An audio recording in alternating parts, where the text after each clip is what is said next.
A besta da Caatinga, lobisomem do sertão da Paraíba. Presta atenção no que eu vou te contar, porque essa história não é para quem tem coração fraco.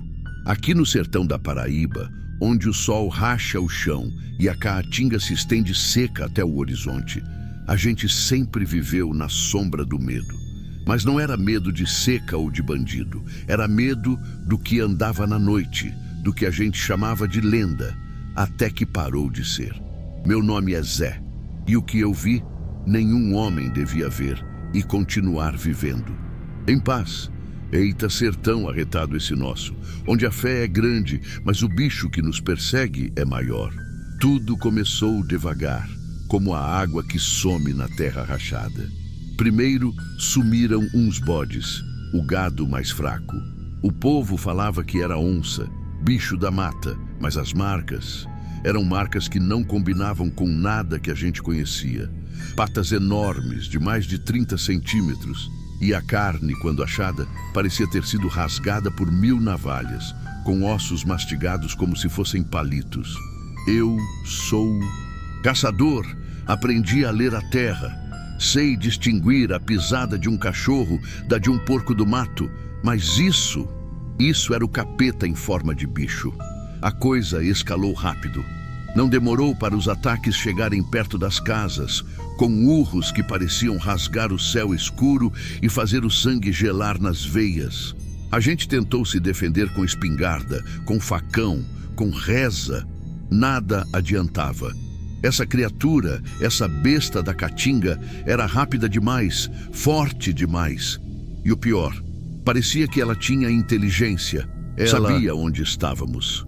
Ela nos cercava. Toda noite de lua cheia, a gente ficava na janela, apertando a carabina, rezando para que ela não escolhesse nossa porta.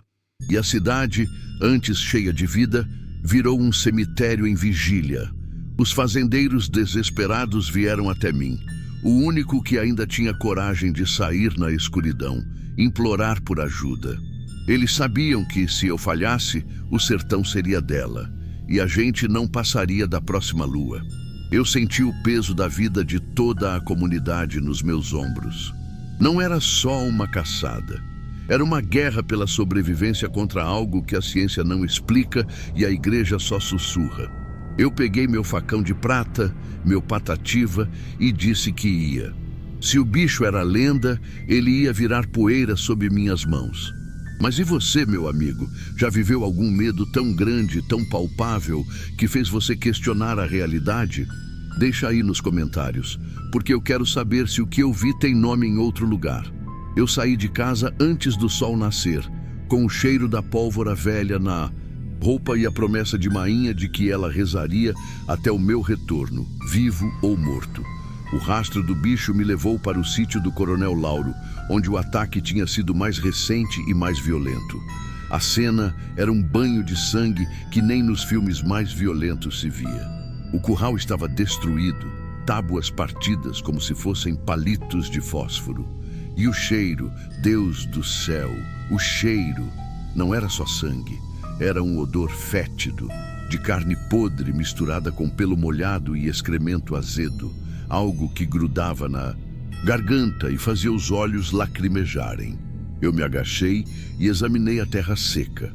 As pegadas estavam ali, inconfundíveis. 3 dedos longos, com garras que se arrastavam e um calcanhar robusto. A criatura andava sobre 2 patas, mas podia se apoiar nas 4 para correr, e a força em cada pisada era de um animal de mais de 200 quilos. Eu senti um frio na espinha que não era da manhã. Isso não era uma onça pintada, nem um porco do mato gigante. Isso era o que os antigos chamavam de o bicho do homem. O rastreamento me levou para dentro da caatinga mais fechada, onde o sol mal penetrava e os espinhos rasgavam a pele da gente. Eu andava devagar, arma engatilhada, ouvindo apenas o rangido seco das folhas sob minhas botinas. De repente, o silêncio. A caatinga tem seus sons, o canto da seriema, o zunido dos insetos, o vento. Mas ali, o silêncio era total. Era um silêncio forçado, antinatural, como se toda a vida selvagem soubesse que algo pior estava por perto e estivesse prendendo a respiração. Eu parei.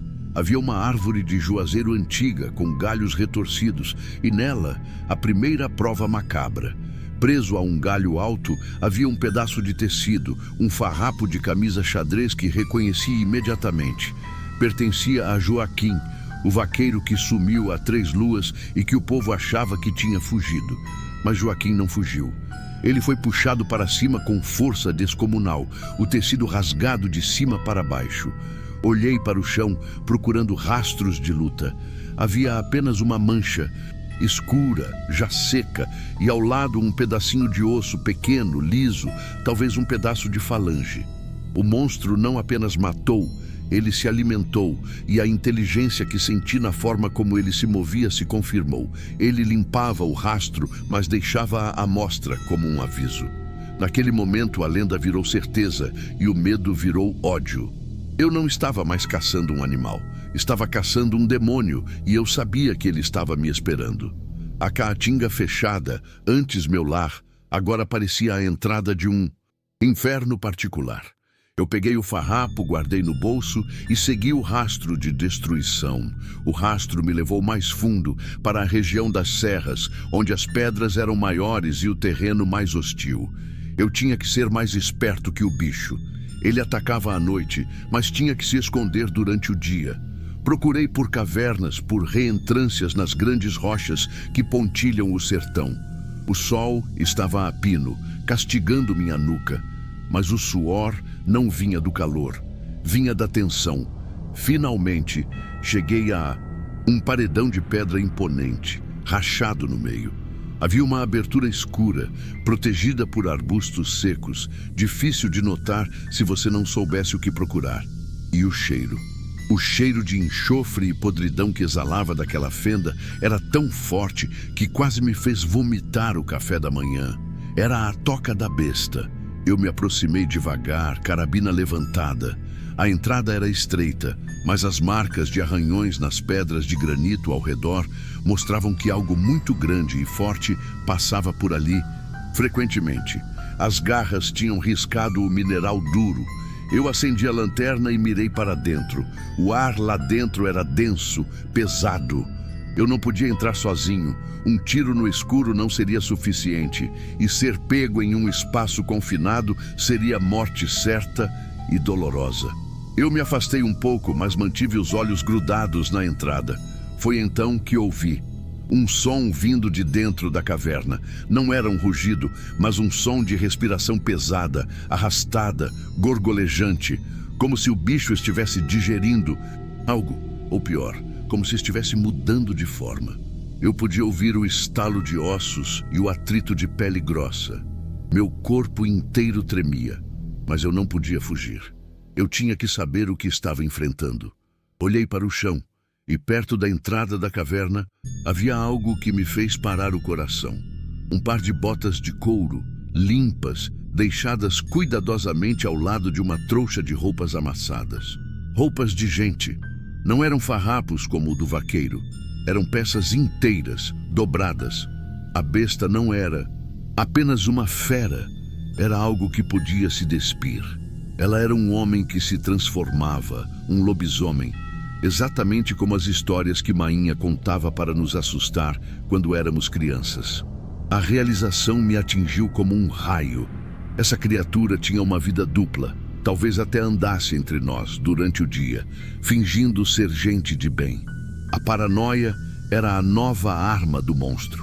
Quem na cidade se vestia daquelas botas? Quem era o desgraçado que passava o dia convivendo comigo e à noite virava aquele pesadelo? Eu recuei lentamente, sem quebrar o contato visual com a escuridão da toca. Eu precisava voltar para a cidade, não para fugir, mas para buscar ajuda e, o mais importante, para espalhar a informação de que estávamos lidando com um monstro humano. Eu precisava da prata e da fé. Não bastava a bala. Tinha que ser a prata da lenda. Enquanto eu me afastava, ouvi o som novamente, mais alto, mais perto da entrada.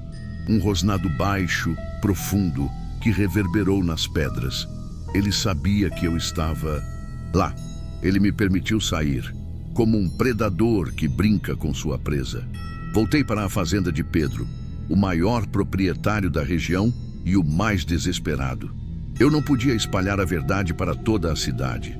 Se soubessem que a besta era um lobisomem e que poderia ser um vizinho, o caos e a matança mútua seriam piores que o monstro. Reuni Pedro, o padre Tobias e o delegado local, que, apesar de cético, tinha visto o estrago nos corpos do gado e já estava apavorado. Contei o que vi: a toca, as roupas, a respiração de monstro. O padre Tobias, um homem de fé inabalável, estremeceu. Ele confirmou que as lendas de licantropia eram fortes naquela região, mas sempre tratadas como folclore para crianças desobedientes. Agora, a realidade era brutal. O delegado, um homem pragmático, relutou, mas as botas o convenceram. Zé, ele disse a voz embargada, se é essa desgraça que você viu, só há um jeito. A lenda fala de prata pura. Temos que forjar balas. A urgência nos consumiu. Em segredo, na forja do ferreiro que era leal a Pedro, começamos a derreter todas as pratas que tínhamos. Crucifixos, moedas antigas, joias de família. Enquanto o fogo crepitava, a tensão era palpável. Cada martelada na bigorna era um som de esperança e desespero misturados. Eu supervisionava a fundição, garantindo que as balas fossem maciças e que a liga fosse a mais pura possível. Forjamos 17 projéteis, poucos para o que estávamos enfrentando, mas era tudo o que tínhamos. O padre Tobias, com as mãos trêmulas, abençoou cada uma delas, sussurrando orações de exorcismo e proteção. Ele nos lembrou que a prata podia ferir o corpo, mas apenas a fé e a pureza de intenção podiam ferir a alma do possuído. Nosso plano era simples, mas arriscado. Eu voltaria à toca ao cair da noite. Pedro e o delegado ficariam nos arredores, cobrindo minha retirada caso eu precisasse.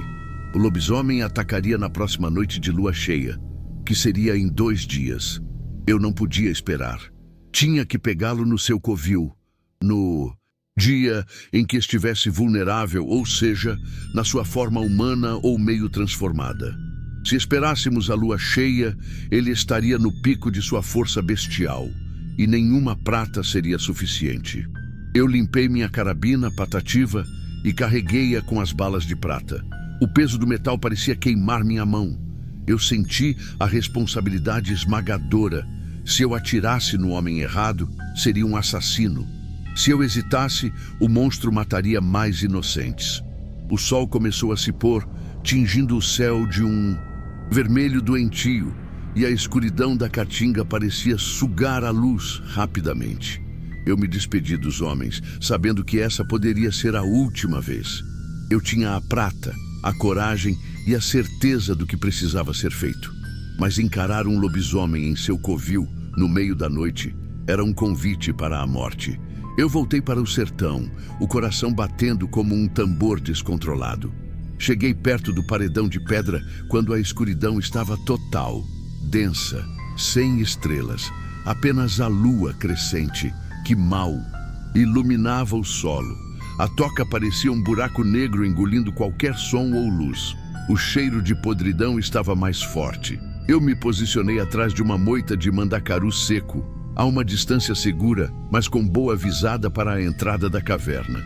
O silêncio voltou, aquele silêncio de morte que precede o terror. Eu tinha que esperar, ter paciência de caçador, mas a tensão me rasgava por dentro.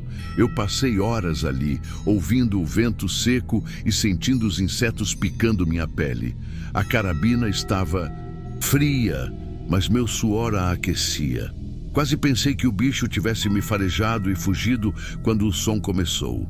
Não foi um rugido, foi um som de transformação lenta e agonizante. Um gemido baixo, seguido por um estalo úmido, como madeira velha quebrando. A criatura estava mudando lá dentro. Eu podia ouvir o atrito da pele se esticando, o som pesado da carne crescendo e os ossos se realinhando. Era um som visceral, horrível que evocava dor extrema, mas também poder selvagem. O gemido se tornou um grunhido gutural e o cheiro de enxofre aumentou, misturando-se com um novo odor, o de sangue fresco. Eu apertei o cabo da arma. Ele estava vindo. De repente, a escuridão da entrada da caverna foi rompida por uma silhueta. Não era a forma esguia de um lobo, mas a massa descomunal de um homem curvado, coberto de pelos escuros e grossos, com ombros largos demais e braços que arrastavam no chão. Os olhos, 2 pontos vermelhos brilhantes, procuravam no escuro. A visão era pior do que qualquer pesadelo. Eu vi as presas enormes, salivando, refletindo a pouca luz. Ele estava completamente transformado. A besta deu um passo para fora, balançando a cabeça, farejando o ar. Eu prendi a respiração. Se ele me notasse, seria o fim. Eu tinha que atirar no momento certo. O lobisomem se endireitou, ficando em sua altura total, cerca de 2,5 metros, e soltou um urro que tremeu as pedras. Um urro de pura raiva e fome. Ele começou a caminhar em direção ao sertão aberto, provavelmente procurando a próxima fazenda para atacar. Era agora ou nunca. Eu levantei a carabina, mirando no peito. A prata deveria ser letal, mas a mira tinha que ser precisa. Respirei fundo, liberando o ar devagar, tentando acalmar o tremor dos meus dedos. No momento em que meu dedo apertou o gatilho, a besta parou. Ela girou a cabeça para o lado, como se tivesse ouvido o clique minúsculo do meu mecanismo. Os olhos vermelhos fixaram-se diretamente em mim, mesmo que eu estivesse escondido na moita escura. Ela me viu. Antes que eu pudesse disparar, o lobisomem se lançou. Sua velocidade era inacreditável. O animal, que parecia pesado e lento, transformou-se em um borrão preto de puro músculo e fúria. Ele cobriu a distância de 20 metros em menos de 2 segundos. Eu disparei o primeiro tiro. A bala de prata atingiu seu ombro esquerdo com um impacto seco e alto, seguido por um guincho que era metade animal, metade humano, um som de dor excruciante. A prata funcionou. O tiro não o derrubou, mas o fez cambalear. Uma fumaça escura e fétida começou a sair do local do ferimento e o pelo ao redor queimou. A criatura, cega pela dor e pelo ódio, mudou a direção de seu ataque e veio diretamente para o meu esconderijo. Eu larguei a carabina, que precisava de recarga, e saquei meu facão, Patativa, que tinha sido banhado em prata. Não havia tempo para recarregar. Eu me joguei para o lado no último segundo, evitando a investida das garras que poderiam ter me partido ao meio. O lobisomem passou por mim, destruindo a moita de mandacaru e quebrando a rocha atrás de mim. O cheiro de sua respiração podre e quente estava no ar. Eu me levantei rapidamente, tentando ganhar distância. A criatura se virou, os olhos injetados em sangue, e rugiu novamente. Desta vez, o som era uma ordem, não um aviso. Ela estava furiosa. Tentei correr, mas o terreno era desigual, cheio de pedras soltas e espinhos. Ele me alcançaria em segundos. A única chance era o combate direto. Ele se preparou para saltar. Eu gritei uma oração rápida e levantei o facão. Quando ele estava no ar, eu me abaixei e cravei o facão de prata em sua coxa. O efeito foi imediato e devastador. O grito que ele soltou foi ensurdecedor, e o cheiro da carne queimando pela prata foi insuportável. A fera caiu no chão, debatendo-se e rolando, tentando arrancar o facão que ficara preso. Eu ganhei alguns segundos preciosos. Corri de volta para a carabina caída. Eu precisava recarregar e dar o tiro final. Peguei o rifle, abri o mecanismo e, com os dedos tremendo, empurrei uma nova bala de prata para a câmara. Olhei para o lobisomem. Ele tinha conseguido arrancar o facão de sua coxa e o jogou longe. O ferimento estava fumegando, mas já parecia estar se regenerando, a carne escura se costurando lentamente. Ele era mais resistente do que eu imaginava. Se ele se curasse completamente, a prata do facão não seria mais um problema. Ele se levantou, cambaleando levemente, mas o ódio em seus olhos era mais forte que a dor. Ele estava determinado a me matar. E agora sabia que eu era o único que poderia feri-lo de verdade. Ele veio mancando, mas ainda rápido. Eu recuei, dando pequenos passos, mantendo a mira firme. Tentar acertar a cabeça seria suicídio. Ele era muito ágil. Eu tinha que mirar no centro de massa, onde o dano seria maior e a prata faria seu trabalho lento e corrosivo. Ele soltou um golpe com a pata, e eu senti o vento da garra passando a centímetros do meu rosto. A força era tão grande que a pedra onde o golpe aterrissou se estilhaçou. Eu era um ponto fraco contra a sua brutalidade. Eu me joguei para a direita e disparei a segunda bala de prata. Desta vez, acertei o abdômen. O resultado foi o mesmo, um guincho agudo, fumaça e a criatura dobrando-se ao meio. Mas ele não caiu. Ele resistiu, respirando pesadamente, e a ferida, embora grave, estava se fechando de novo. A regeneração era absurda, mais rápida do que a pólvora queimava. Eu percebi que precisava de mais do que tiros no corpo. Eu precisava de um tiro que incapacitasse permanentemente. Ou seja, a coluna ou o coração. Ele avançou novamente e eu não tive tempo de recarregar. Joguei a carabina para o lado e me preparei para o inevitável contato. Ele me agarrou pelo ombro direito. As garras perfuraram minha camisa e cravaram-se na minha carne. A dor foi excruciante. Eu gritei. O cheiro de seu hálito era insuportável. E eu pude ver a saliva pingando de suas presas. Ele me levantou do chão com uma facilidade aterrorizante, como se eu fosse um boneco de pano. Eu sabia que ele ia me partir ao meio. Foi um ato de puro desespero.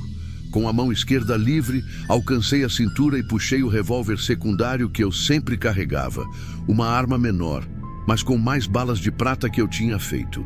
Sem mirar, encostei o cano na lateral do seu pescoço, bem na jugular, e puxei o gatilho. A bala pequena, mas letalmente revestida de prata, entrou. A reação da besta foi instantânea e violenta. O grito dele foi a coisa mais alta que eu já ouvi.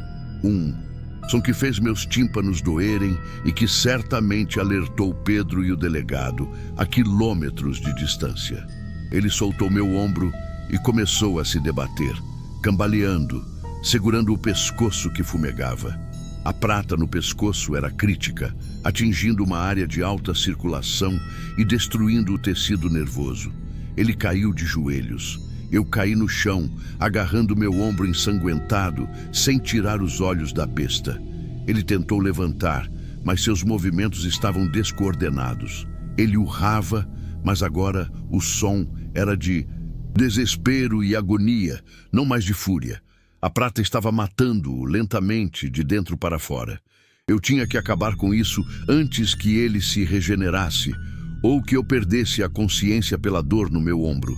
Eu rastejei até a carabina que havia caído e a peguei novamente, ignorando a dor lancinante no ombro. O lobisomem estava se contorcendo no chão, sua forma oscilando. Os pelos pareciam estar se retraindo em certas áreas e a pele estava pálida, doente. Ele estava morrendo e a morte estava revertendo a transformação. Eu mirei no centro do peito dele, onde o coração deveria estar. Mesmo que a regeneração fosse rápida, a prata no coração seria o golpe final e irreversível. Eu disparei a penúltima bala. O tiro foi certeiro. O impacto foi seguido por um som de estalo, e o corpo da criatura se arqueou em um espasmo final e terrível. Depois, o silêncio. Um silêncio diferente. Não o silêncio de caça, mas o silêncio da morte. A besta ficou imóvel. Eu esperei, a arma apontada, por um longo minuto, meu corpo em alerta máximo. O cheiro de enxofre e carne queimada começou a diminuir, substituído pelo cheiro de terra molhada e sangue. Lentamente, a forma monstruosa começou a se dissipar. Os ossos encolheram. O pelo escuro desapareceu e o focinho se retraiu. Onde antes estava um demônio de 2,5 metros, agora jazia a forma de um homem. Meu coração parou. Eu me arrastei mais perto, a lanterna na mão trêmula, e iluminei o rosto da vítima. E a visão quase me fez desmaiar de horror. Não era um desconhecido. Não era um bandido ou um forasteiro. Era o Dr. Ricardo, o médico da cidade. Um homem respeitado que passava os dias curando as pessoas e as noites as devorando. Ele estava nu, ensanguentado, e o buraco da bala de prata em seu peito era a prova final. O rosto do lobisomem, agora em sua forma humana, carregava uma expressão de paz estranha, como se o Dr. Ricardo tivesse sido finalmente libertado da maldição que o consumia. Eu cambaleei para trás. Ele curava e matava. Aquele que deveria nos proteger era o monstro que nos caçava. A ironia e o horror eram demais para suportar. Eu tinha matado o médico da cidade. Eu tinha salvo a comunidade, mas com um custo que destruiria a confiança e plantaria uma semente de paranoia eterna. Eu peguei as roupas dele que estavam na toca, incluindo as botas que o delegado tinha reconhecido, e as joguei sobre o corpo. Eu não podia deixar o corpo exposto ali para ser encontrado. Pedro e o delegado chegariam em breve, alertados pelo rugido final. Eu tinha que ser rápido. Eu limpei meu facão, patativa, e tentei estancar o sangue do meu ombro com um pedaço de tecido rasgado. A caçada tinha acabado, mas a história, o horror, estava apenas começando. Quando Pedro e o delegado chegaram, o sol estava prestes a nascer. O ar estava frio, mas o calor do combate e do terror ainda me consumia. Eu estava exausto, ferido, mas vivo. A cena que eles encontraram era terrível. O rastro de destruição, a toca fétida e o corpo do Dr. Ricardo coberto.